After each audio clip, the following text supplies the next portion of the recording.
I actually want to know what people's opinion is of this so-called Wenger's law or Wenger's offside law now. Apparently, IFAB has just agreed to it, and the Canadian League is going to trial this out for a few months before it goes across the world. Basically, I support part of it because I personally believe that we should be able to give strikers the benefit of the doubt, allow strikers to score goals.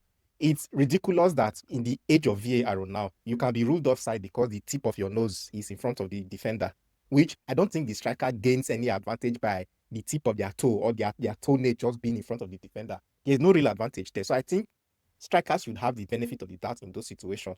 And that is exactly what this Wenger offside law does. Basically says that if any part of the striker is onside, then the entire body, the striker is onside. Basically, this is what this picture explains. So usually, assuming the yellow is the striker, under this new law, this striker would have been offside in this picture. But under Wenger's law now, as long as he is able to leave any part of his body that can be used to score a goal, like his foot, as long as he can leave his foot in line with the defender, he's onside. This is going to basically affect teams like Barcelona. That's all I can think about. Barcelona is the team that will be most affected if this rule actually comes to Europe, because you can no longer afford to play a high line. The striker now has the advantage to get behind the defense. But the negative impact I see this causing is that most teams will now be forced to play very low, drop their defensive line really, really low. We will be seeing a lot of low blocks now with teams then trying to sprint forward. But I can see all sorts of tactical adjustments that will take place to counter that anyway. But we won't know fully until coaches start to think of ways to do and undo each other. That's when we will know the effect of the rule changes.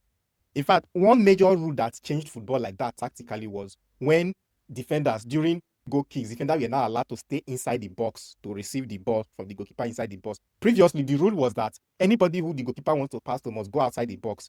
But once that rule changed to allow them to receive the ball inside the box, we now saw an influx of teams now trying to build up attacks from the back. There were fewer goal kicks that were taking long, but they put players and tried to build that from the back. That was a major tactical shift that rule change brought. So I think this Wenger's offside law is going to bring another big tactical change to football again.